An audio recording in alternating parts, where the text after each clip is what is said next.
Jama'a fim ɗin Tantiri wato KGF kashi na ɗaya a yanzu wanda kamfanin Algaita Dub Studios suka fassara shi, to yanzu haka ga shi mun ɗora muku shi a shafinmu. Ok ga mai buƙata kenan, wanda na san wasunku da dama suna neman shi, to ga shi sauƙi ya zo muku, za ku iya samun shi a kyauta, za ku iya ziyartar shafinmu domin ku je ku samu ku sauke shi. Ok ga wanda suke kallo a YouTube kai tsaye kenan, za ku danna description, akwai wani link da a ajiye zai buɗe muku shafin kai tsaye, in ma dai ba a YouTube kuke kallo ba sai ku buɗe browser da kuke amfani da shi, misali kana amfani da Opera ne, Chrome da dai sauransu, kawai dai abin da nake so ka fahimta shi ne za ka je Google, idan ka je Google za ka rubuta wannan me yake da suna, za ka rubuta Flash News NG home ɗin ne kamar yadda kuke ganin shi na rubuta a nan,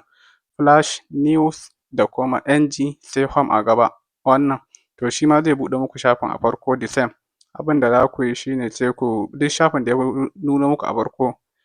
shi wannan ɗin site ɗin da ya nuna muku a farko shi za ku shiga, already in kun shiga za ku ga fim ɗin a farko tunda ba mu daɗe da ɗora shi ba, in ma dai ba ku gan shi a farko ba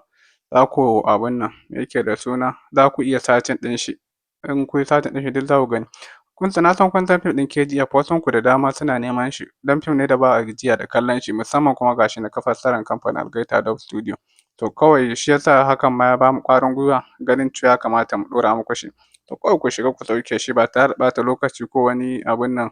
ko wani shan wahala ba, kyauta ne nan ba kamar yadda sauran fina-finan namu ba, kyauta za ku je ku sauke shi. Sannan kuma abu na gaba shi ne ku ci gaba da ziyartar fa wannan shafin, domin za ku iya samun manya-manyan fina-finai da za mu ke ɗoro muku su akai-akai, ba wai wannan ba ne kaɗai, a ciki ma already za ku ga wasu. Ku dinga